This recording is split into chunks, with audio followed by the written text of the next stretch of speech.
The sun, the moon, the planets and stars have always fired our imaginations and fueled our mythologies. And studying the heavens, astronomy, is surely the oldest scientific discipline there is. What's really unexpected, I guess, is that astronomy has repaid our interest in it over the centuries. Time after time, it's been the place where new ideas have emerged, and it's often led the rest of the sciences. I'm a professor of physics at the University of Surrey, and the ideas and theories of the great European scientists like Galileo, Newton and Einstein lie at the heart of my work. But there's another side to me. I'm half Iraqi, and I'm keen to investigate stories I'd heard as a schoolboy in Baghdad of great astronomers from the medieval Islamic world whose work shapes the discoveries of these later Western scientists. So I'm going on a journey through Syria and Egypt to the remote mountains in northern Iran to discover how the work of these Islamic astronomers had dramatic and far-reaching consequences.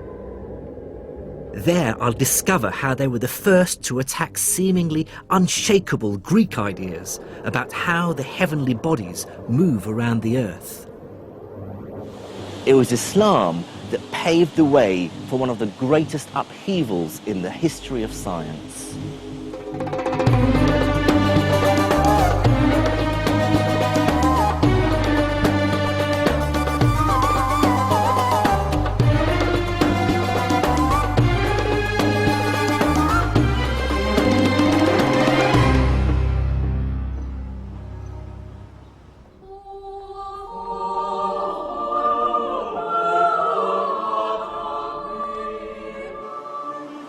This is the University of Padua in northern Italy.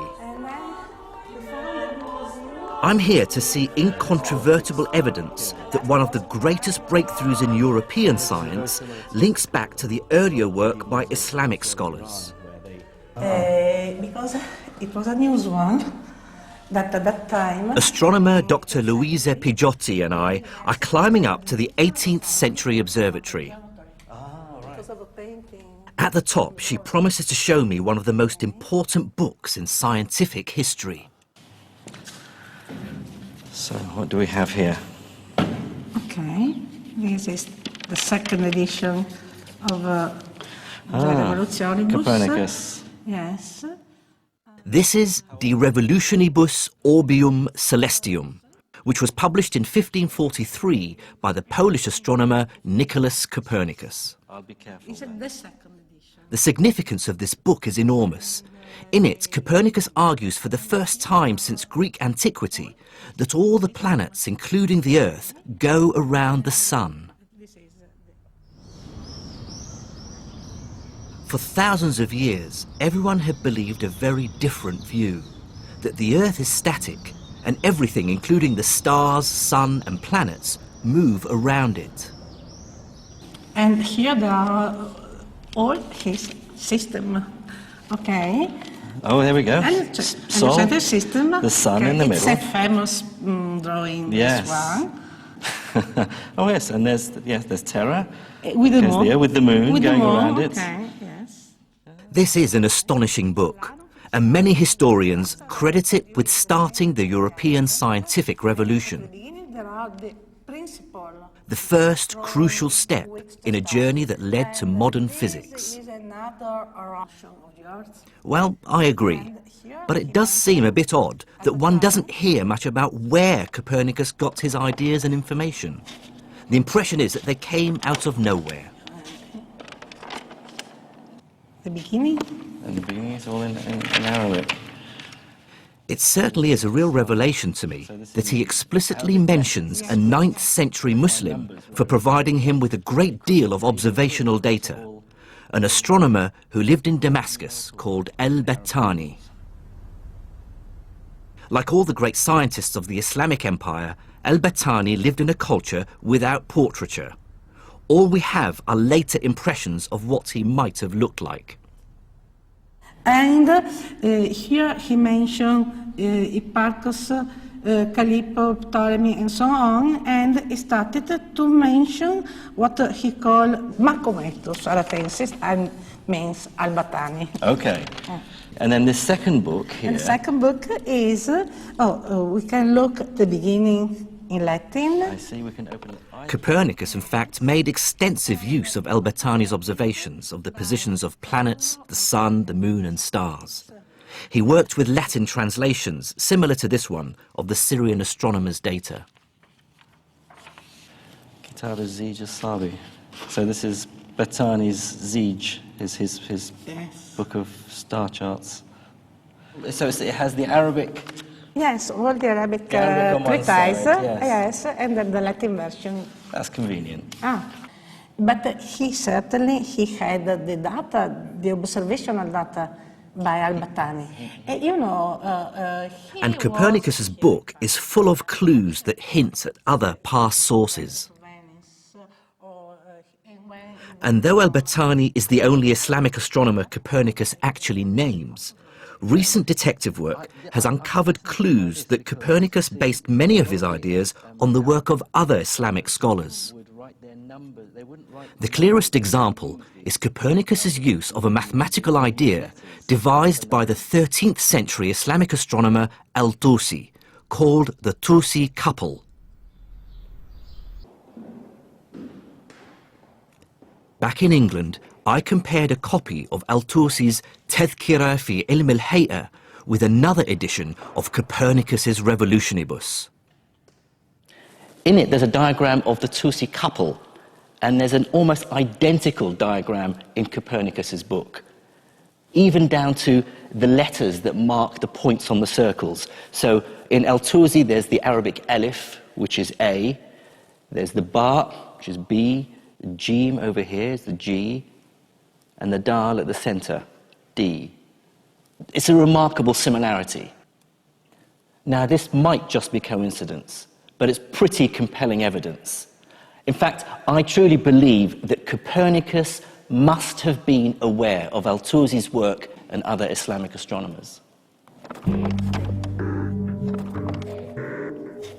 Further detective work also shows that Copernicus used mathematical ideas for planetary motion that are remarkably similar to ones developed by another Islamic astronomer, a 14th century Syrian called Ibn Shatir. For some historians, this cannot be coincidence. Copernicus, to me, I have no proof. I don't have a smoking gun. But to me, it looked like, and again, by analyzing his own works, it looks like he was working from diagrams. Somebody gave him a geometric diagram of what was done by Ibn Shatir to solve the problem of the moon, for example, to solve the problem of the upper planets, to solve the problem of the movement of Mercury. He had diagrams, and he was genius enough to be able to figure out from the diagrams what was the underlying theory behind those diagrams. So, far from emerging from nowhere, it seems Copernicus's work will be better described as the culmination of the preceding 500 years of Islamic astronomy. I wanted to investigate this story, find out more about those astronomers and their ideas. But before that, I wanted to investigate an even deeper question. What actually motivated medieval Islamic scholars' interest in astronomy?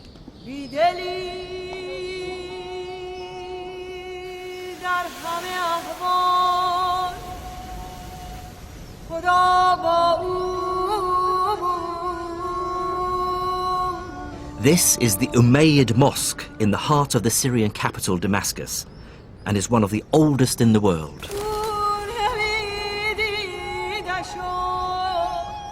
And I'm here on a kind of treasure hunt.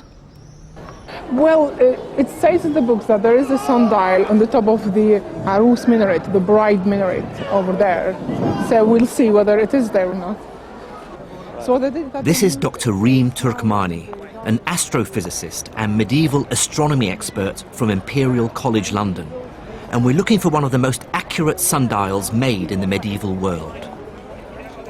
And equally exciting for me is the fact that it was made by one of the Islamic astronomers who had so heavily influenced Copernicus, Ibn Shatir.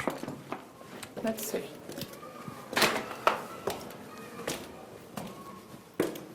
Officials in the mosque claim that the sundial was removed in the 19th century, but Ream's research suggests that an exact replica might still exist, high in one of the minarets, hidden from view.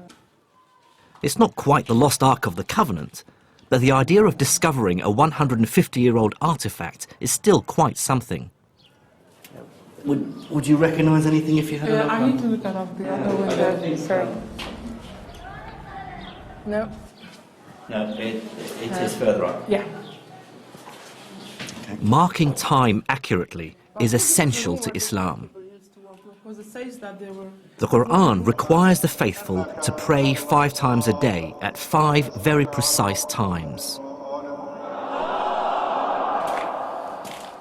At the exact moment of dawn, when the sun is overhead, in the afternoon, at sunset, and then again at the moment of nightfall.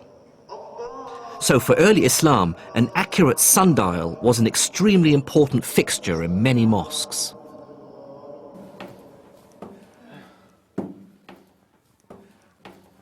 That's it, I found it! I found it! Yeah. Oh, so here it is, right. That's it, look. Just as described in the book. It's hidden by the pillar. Yeah, no wonder they didn't know that it exists here. It's got in all our mosque. covered with the pigeons' filth. Pigeon crap. Yeah. Oh, Oh, great, thank you. try that. So, let's see.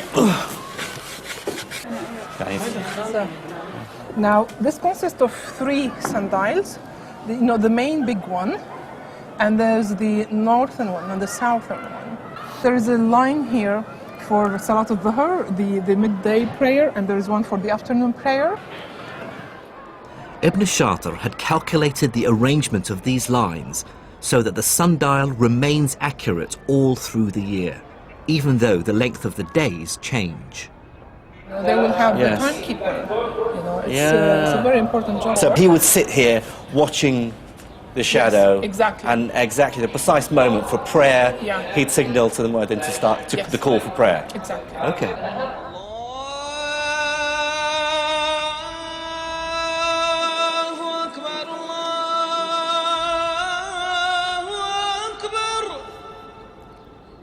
Ibn Shatir's sundial, accurate to within minutes, really showed me how Islam required its scholars to make meticulously accurate observations of heavenly bodies.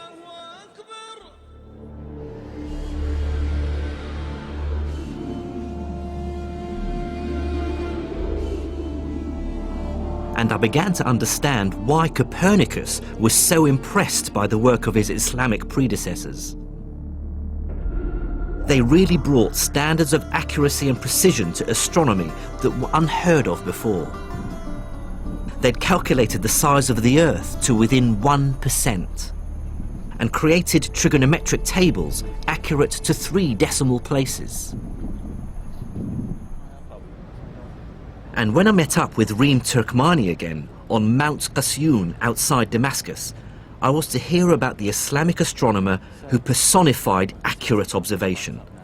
The man whose astronomical tables and measurements Copernicus explicitly makes reference to. Al-Battani.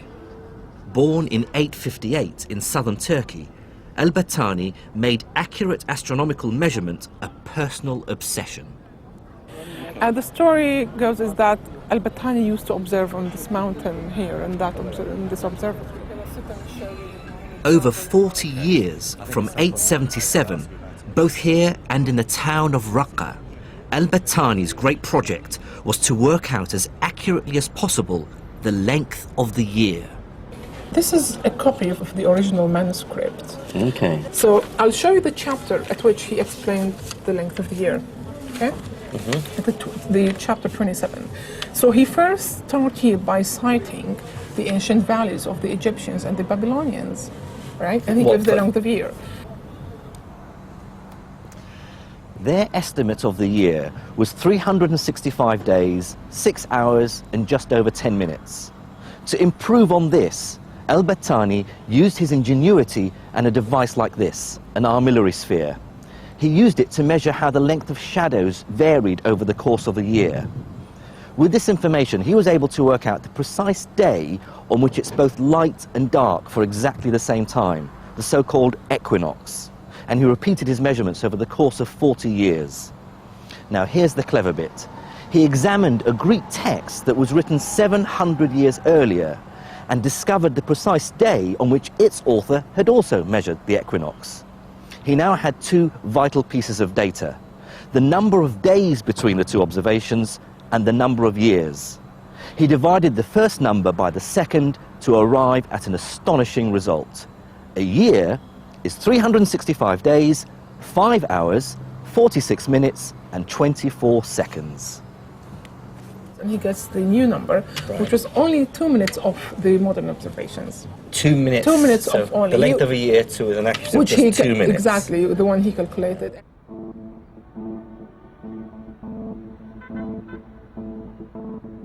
What's astonishing about the accuracy of Al-Battani's measurements is that he had no telescope. He used an armillary arm, his naked eye, and devices like this, an astrolabe. So you move the pointer and you move this disc with it to point towards the North Star. Then these small pointers here, they will give you the location of the rest of the stars and the planets. Yeah. Despite this, among his many other observations is an incredibly accurate figure for the Earth's tilt of just under 24 degrees, about half a degree from the figure we now know it to be. And he didn't stop there. He measured variations in the diameter of the sun to such accuracy that it led him to an astonishing conclusion. This distance, the furthest point the sun reaches from the Earth during the year, known as the apogee, actually changes from one year to another. Also, his tables showing the position of the sun and the moon, which is what Copernicus refers to some 600 years later, set a new standard in precision and accuracy. So Al-Battani and his fellow Islamic astronomers were clearly good observers. But so what, you might ask?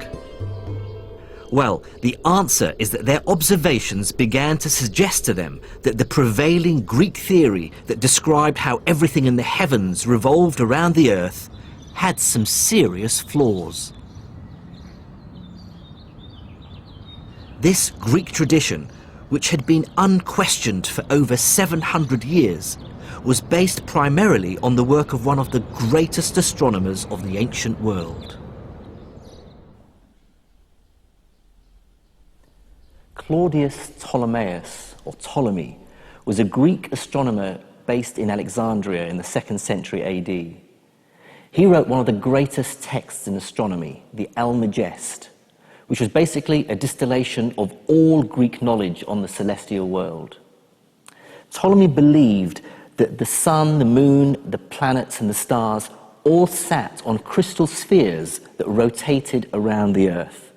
So the moon sits on the innermost sphere, followed by the sun and the planets, and finally a patchwork of stars on the outermost sphere.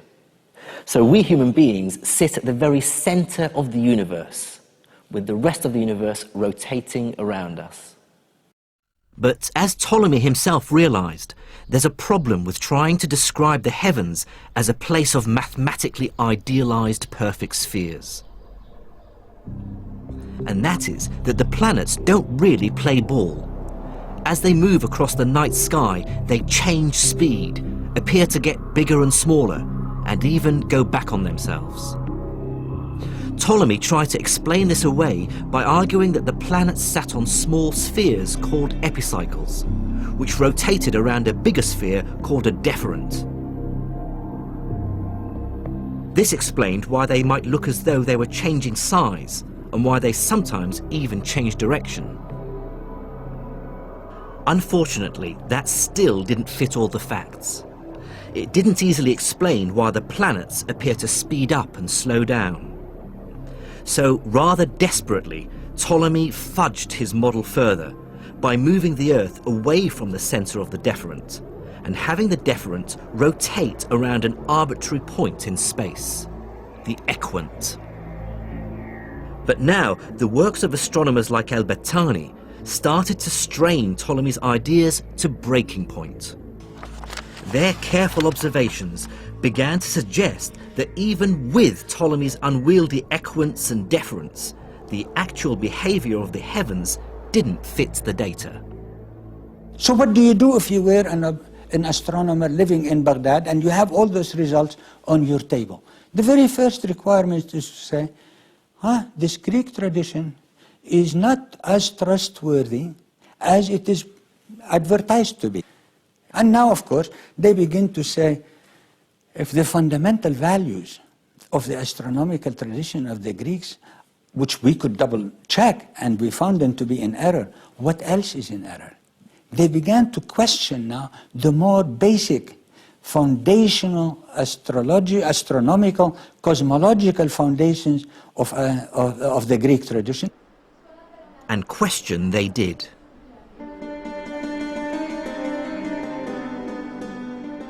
What's absolutely striking about the writings of Islamic scholars by the 9th century is the increasing use of the word shukuk, which in English means doubts.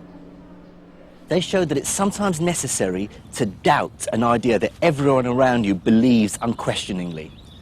Islamic doubting of Greek astronomy began the slow process of undermining the notion that the Earth is at the centre of the universe. To doubt takes great courage and imagination. But if the great dialogue between Islamic and European astronomers shows anything, it's that doubt, or shukuk, is the engine that drives science forward.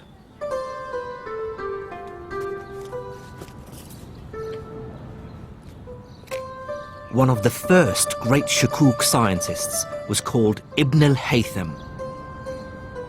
He was born in the Iraqi city of Basra in 965 AD and was among the first to argue passionately that scientific ideas are only valid if they're mathematically consistent and reflect reality.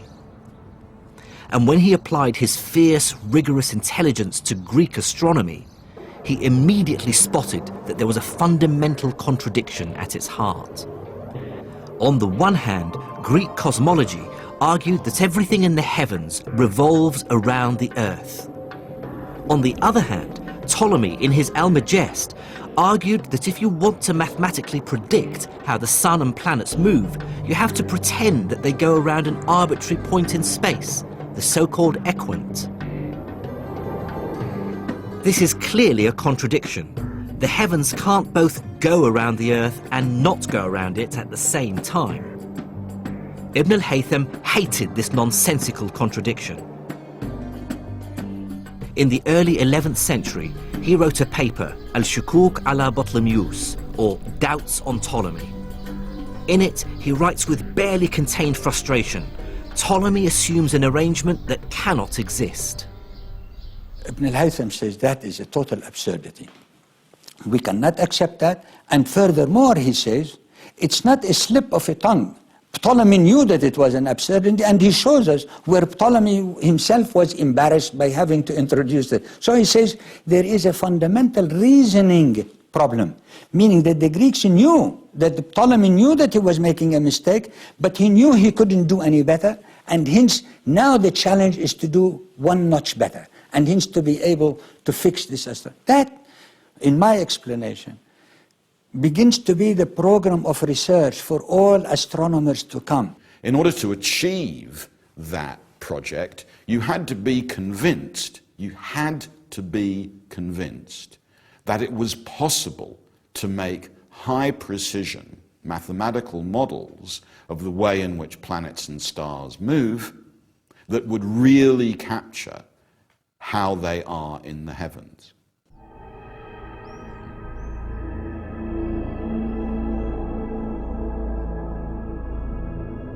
Ibn al-Haytham, in effect, laid down the challenge for all astronomers who followed, which was to come up with an explanation for how the heavens move that is both mathematically consistent and agrees with what we observe.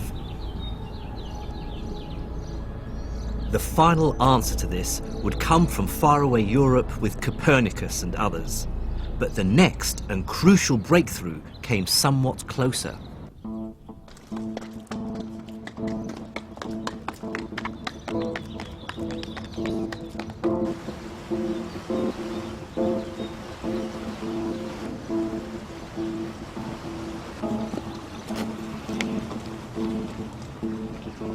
The top of this mountain in northern Iran was the adopted home of the man who was the next of Copernicus's Islamic influences, Nasruddin al-Tusi.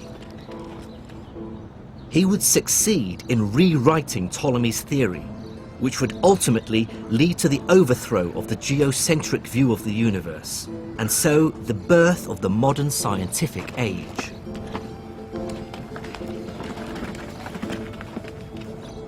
This is the remote castle of Alamut, al-Tusi's adopted home. For many years, it was the home of a Muslim sect called the Ismailis. It's a lovely secluded spot, and it was the center of the Ismaili movement. It's not surprising that al-Tusi would find a home here. And it wasn't just him. Many other scholars were gathered here, and there seems to have been a library. It was a center for learning as well as a military stronghold.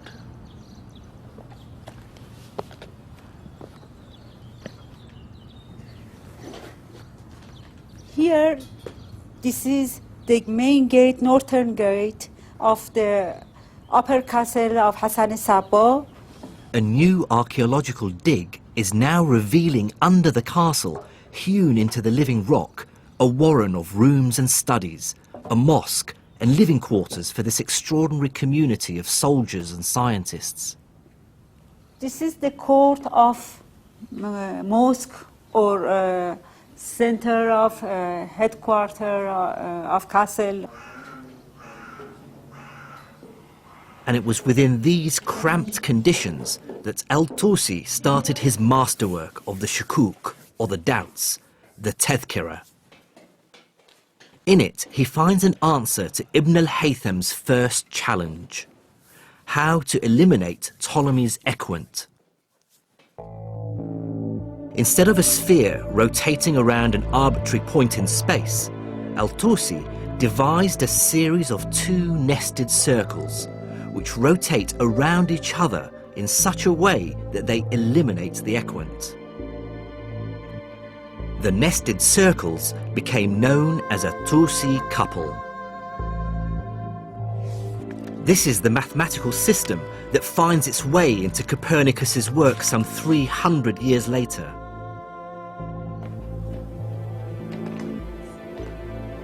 Having found a solution to the equant problem, al-Tusi now wanted to complete the task Ibn al-Haytham had started 200 years earlier: to find a consistent mathematical description of the movement of the celestial bodies.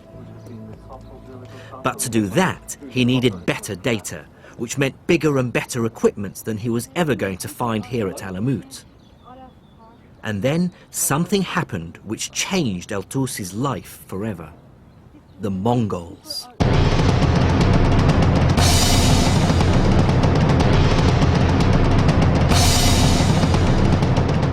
Streaming in from the east, an army of Mongols led by Haluga Khan marched into Iran, crushing everything before them. By 1255, they had reached the foothills of Alamut, intent on its destruction. Then, in a brilliant piece of diplomacy, al-Tusi managed to both save his own skin and satisfy his scientific ambition.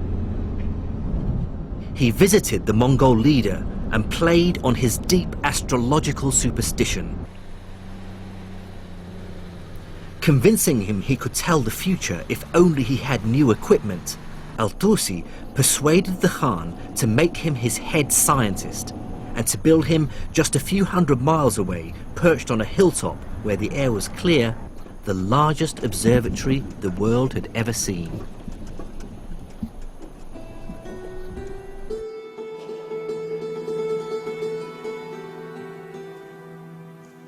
This is all that remains of the Maraga Observatory. The main instrument is hidden under this protective dome.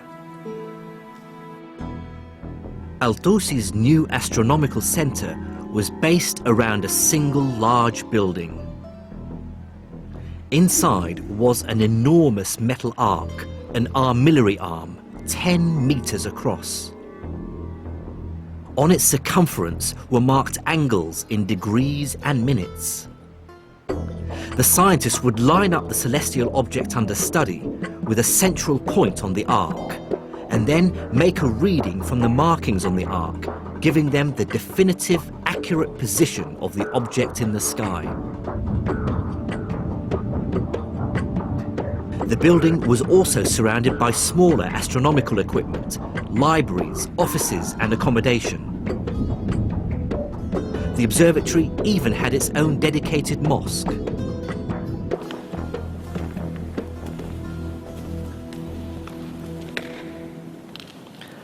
I suppose it is a little disappointing that there's not that much left of the place now. So you really have to imagine what it must have been like back in its heyday. After all, what Al-Tusi built here was nothing less than the world's greatest observatory for 300 years.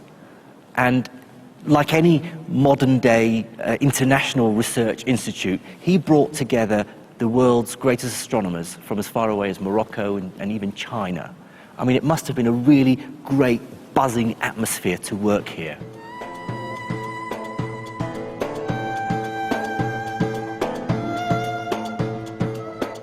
With his new observatory and world-class team, Al-Tusi was now ready to fulfill Ibn al-Haytham's dream, to try to make Ptolemy's model scientifically rigorous.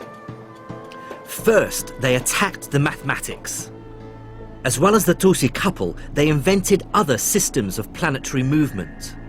And with these new systems, they were able to calculate mathematically consistent models for many of the celestial bodies. Mercury, Venus, Mars, Jupiter, Saturn, and the Sun and Moon.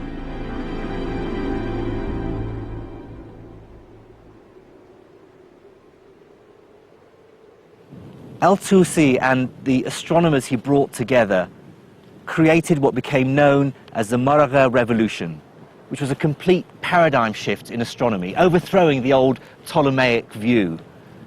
What Islamic scholars and astronomers like Al-Tusi do is to organize and make sense of mathematical astronomy at a level of unprecedented accuracy, using instruments more precise than had been built before, over longer timescales, with predictions of the positions of planets and stars that no one had previously reached.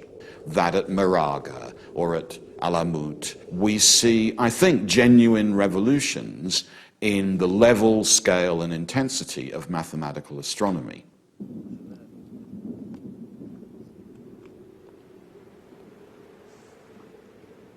But there was still a problem. The new models were mathematically coherent, and they dispensed with Ptolemy's unwieldy equant.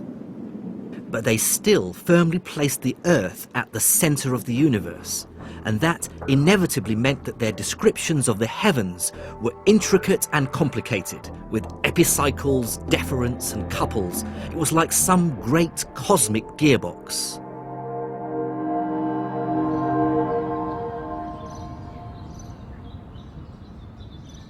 It would require a huge leap of imagination to make the next step in our story. And that next step would take place 2,000 miles from where I am now.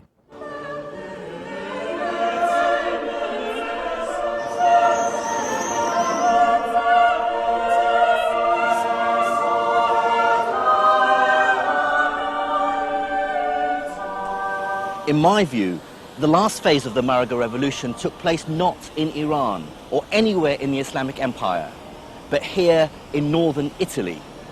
Based on the work of Muslim scholars, places like the University of Padua were already starting a new scientific movement, the Renaissance. Back in Padua, where I began my journey, I now understand why Islamic astronomers were so important to Copernicus. They gave him his motivation. He's the first European to share Ibn al-Haytham's deep aversion to Ptolemy's cosmology. And that's what makes Copernicus not the first great astronomer of a new European tradition, but the last of the Islamic tradition. Okay. This is the second edition. As we've seen, many of the complex mathematical models Copernicus uses in his new heliocentric model, like the Tusi couple, are copied from Islamic astronomers. But more importantly, it's Copernicus's deep desire to bring mathematical consistency to cosmology that he really owes to his Islamic predecessors. Copernicus's ideas set in motion a train of scientific revelations that would eventually lead to Isaac Newton and the discovery of gravity. In Newton's hands, Ibn al-Haytham's dream of an astronomy with rigorous and coherent mathematics, which agrees with experimental observation, finally took place.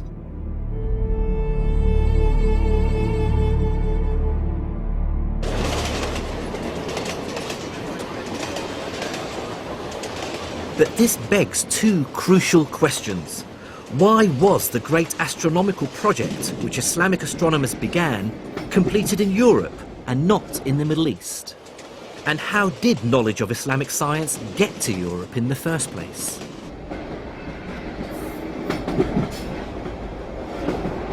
The answers to these questions lie in one of the most beautiful cities on earth, the Queen of the Adriatic, Venice.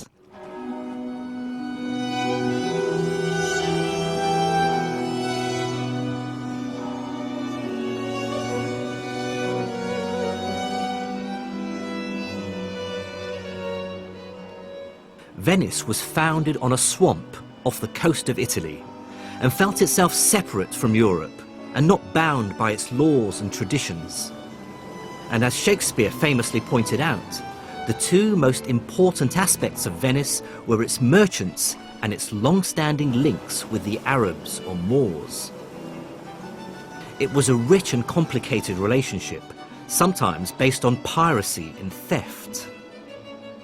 The story goes that in 828, two Venetian merchants stole the bones of a famous Christian saint from Venice's rival city across the water, Alexandria. The bones belonged to St. Mark the Evangelist, and they brought them back here to St. Mark's Square.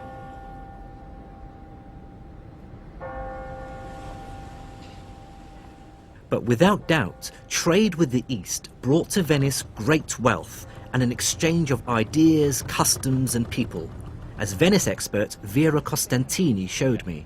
So this is called Campo dei Mori because, as you can see, at the corners there are statues of what were called Moors. Yeah. Oh, there's another. Yes, there's another one with a turban. The beard was recommended to Venetian merchants even when they went to the East. There were manuals written for Venetian merchants. How to blend in. How to, yes, you know, how to be respected in the East. Yeah. Oh. As Venetians traded more and more with their Muslim neighbours, the influence of Islam was more strongly felt. Arabic coffee culture became hugely popular, as did Islamic styles of architecture with their characteristic arches and decorations. So the next thing I want to show you is the Palace of the Camel. When Venetians traded in the East, the unity of measurement of a load that could be loaded on a dromedary was called a carico. And it was the exactly same unity of measurement they had in the East, and it was called yoke. So it's not coincidence that they... No, it's not, that they of course. actually imported that unit of yes, weight. of measurement, yeah, of weight.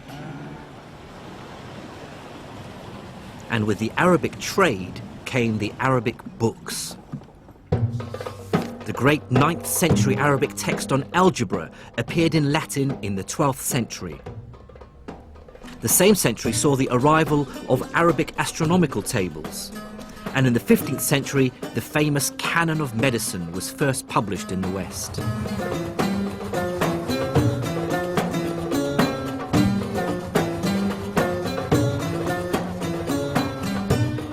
And this influx of learning seems to coincide with a great historical shift. The engine of science begins to move west, from the Islamic world to Europe. That's where the great breakthroughs from the 1500s would mainly take place.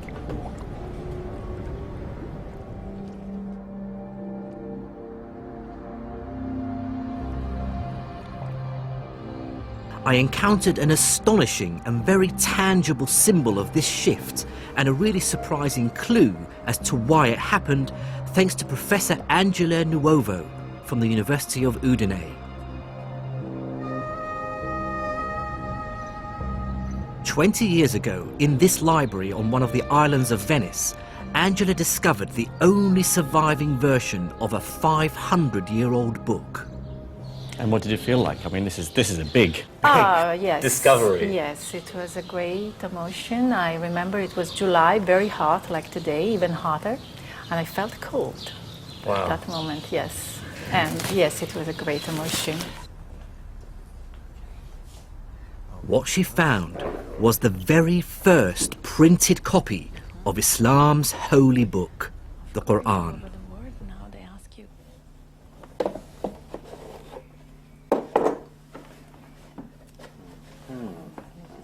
This is the first time she's seen her Quran since she discovered it 20 years ago. But it struck me as strange that the world's first printed Quran was produced in Venice and not in the Islamic world. And it's obvious at first glance that it was printed by people who didn't speak Arabic very well. Bismillah ar-Rahman ar-Rahim. Alhamdulillahi Rabbil Alameen ar-Rahman ar-Rahim. Maliki yawmiddin. Iyyaka na'budu wa iyyaka nasta'in. Yeah, I mean, what strikes me is that it's written in what I would regard as almost childlike handwriting.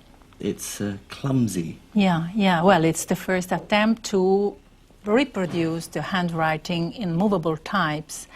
And as you know, the language has an enormous amount of sorts, different sorts, as, of course, every letter changes according to ligatures and the position of course. So in the line. The word dhalika, which means for that, the dash should be underneath the L here, but it's above it. Yeah. So instead of saying dhalika, it says dhalaka, which is wrong.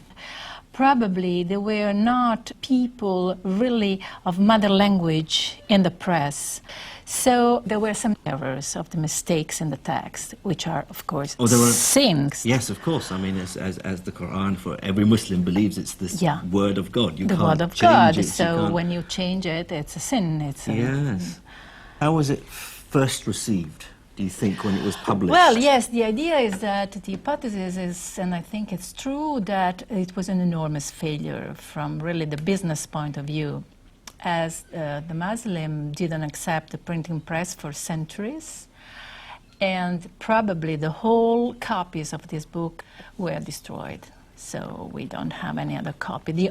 Probably the only one that remained in the Western world is this book. I felt that the failure of this printed Quran to catch on in the Islamic world spoke volumes.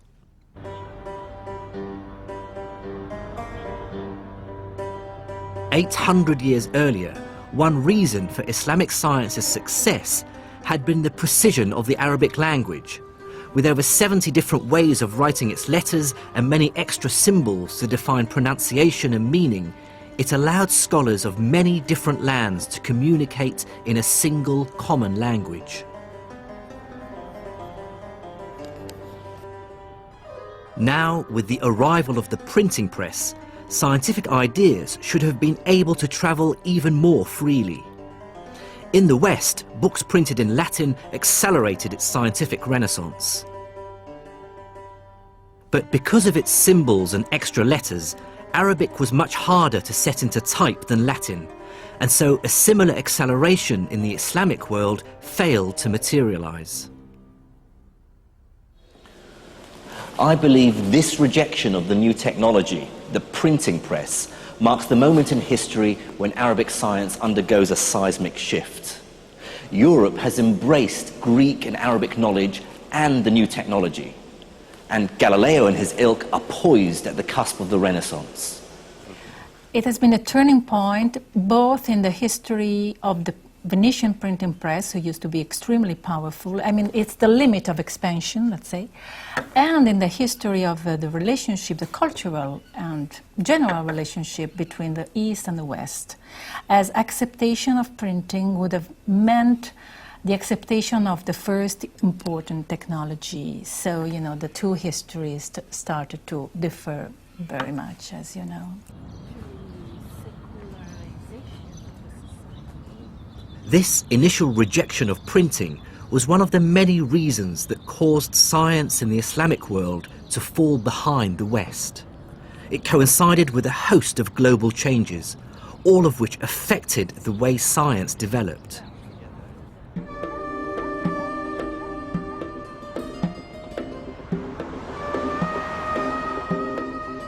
The first and most obvious reason for the slowdown in Islamic science is that the Islamic empire itself falls into decline from the mid-1200s. One reason for this is that it's under attack from all sides. From the east are the Mongols. In 1258, they invaded the capital Baghdad, and it's said that the waters of the Tigris and Euphrates rivers ran black for days with the ink of the books they'd destroyed. But trouble was also brewing in the far west of the empire.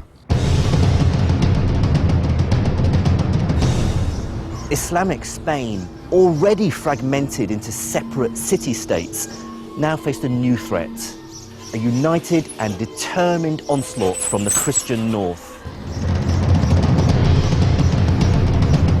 The Reconquest, as it was called, raged for hundreds of years, but culminated in the 15th century when Ferdinand II and Isabella led an army which forced the last of the Muslims in Granada to surrender in 1492.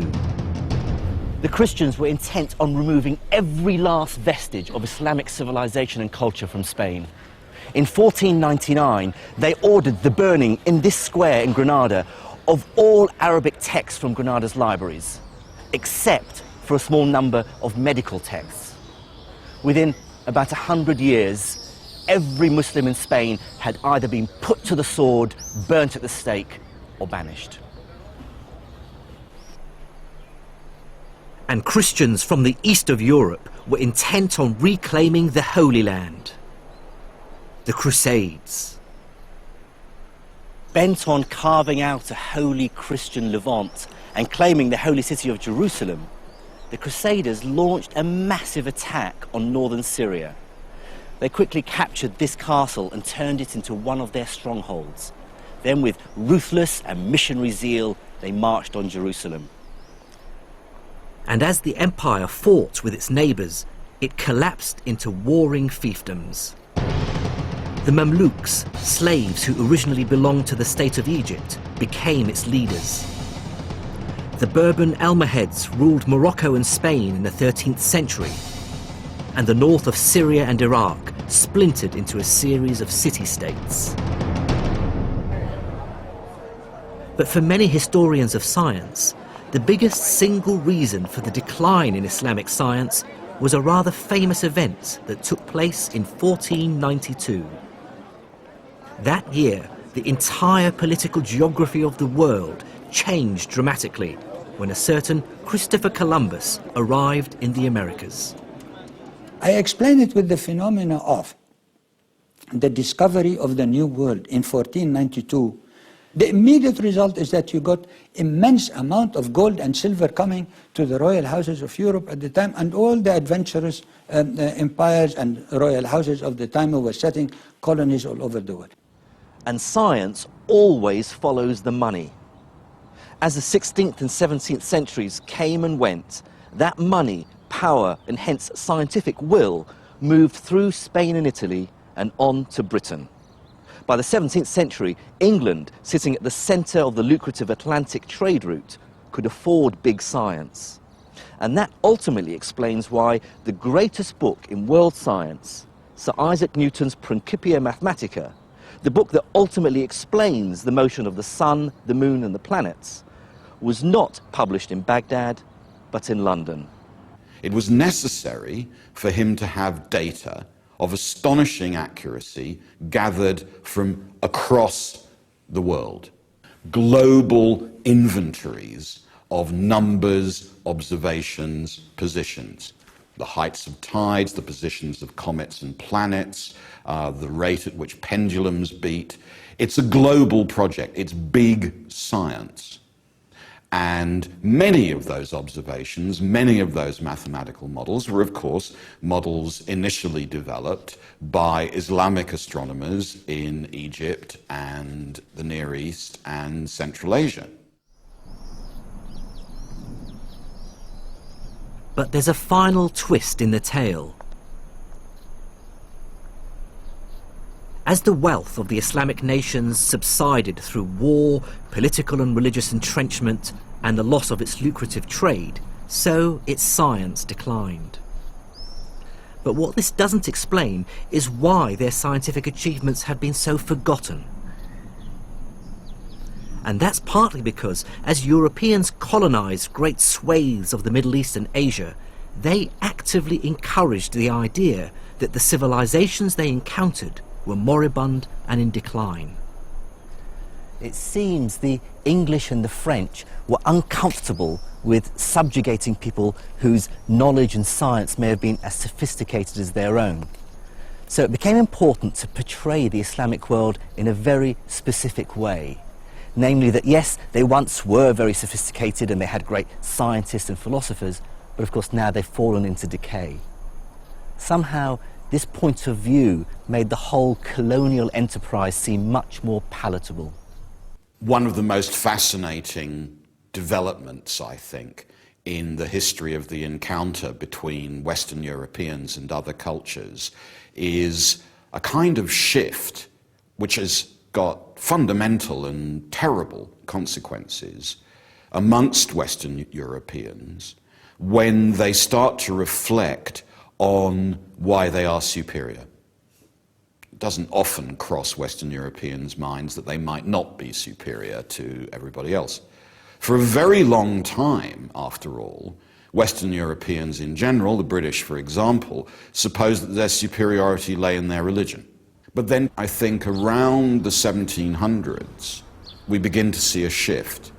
And the shift is from claiming that the reason for European superiority is its religion, to the reason for European superiority is its science and technology. Eventually it ends up with the famous phrase, we have the Gatling gun and they do not. Europeans in that period were quite prepared to acknowledge that in ancient times, Islam, for example, had achieved great things in the sciences, but they weren't doing so now. So even recent Islamic and Sanskrit astronomy was imagined to be very old, because if it was very old, it meant that the culture the British were conquering was declining. And for the British, that was clearly good news. And some experts believe that the effect of this on Islamic scientific history is still felt in the Islamic world today. The Islamic part and the Arab part have not yet discovered their history because their history was obliterated intentionally by the colonization period. And unfortunately, when they rediscover it now, they are rediscovering it in bits and pieces. So today, for many different reasons, the great observatories of the medieval Islamic world are ruined husks. And it's true to say that most of the great scientific breakthroughs of the last 4 centuries have taken place in the West. But that's not to say that science has completely ground to a halt in the Islamic world.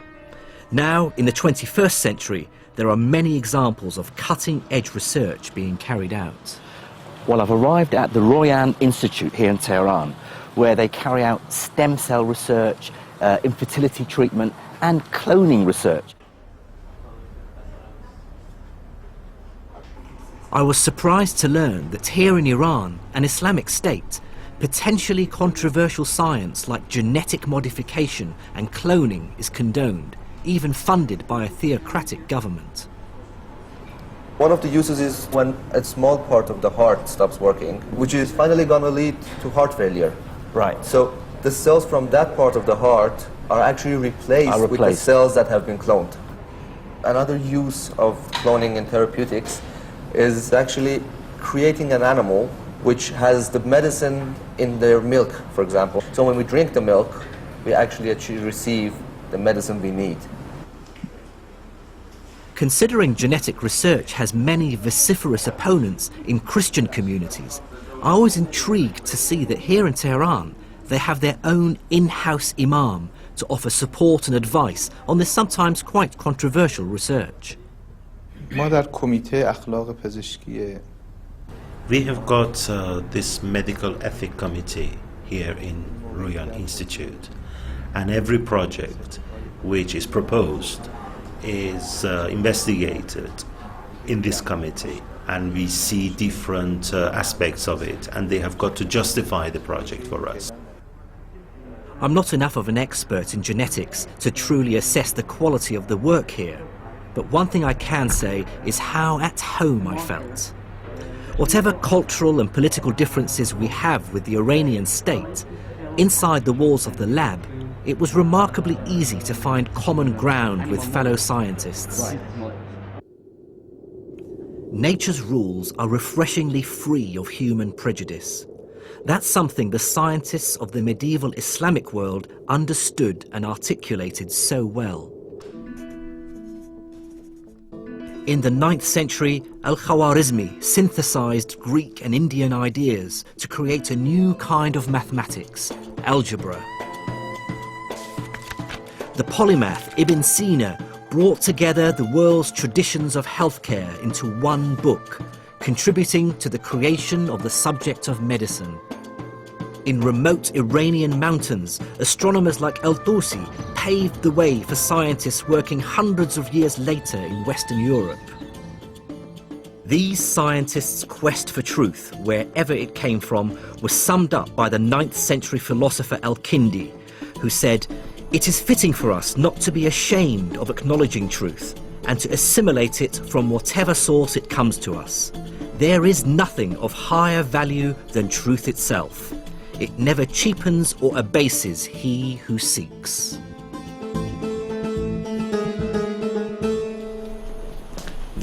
One moral emerges from this epic tale of the rise and fall of science in the Islamic world between the 9th and 15th centuries. And that is that science is the universal language of the human race. Decimal numbers are just as useful in India as they are in Spain. Star charts drawn up in Iran speak volumes to astronomers in Northern Europe. And Newton's Principia is just as true in Arabic as it is in Latin or English. What medieval Islamic scientists realized and articulated so brilliantly is that science is the common language of the human race. Man-made laws may vary from place to place, but nature's laws are true for all of us.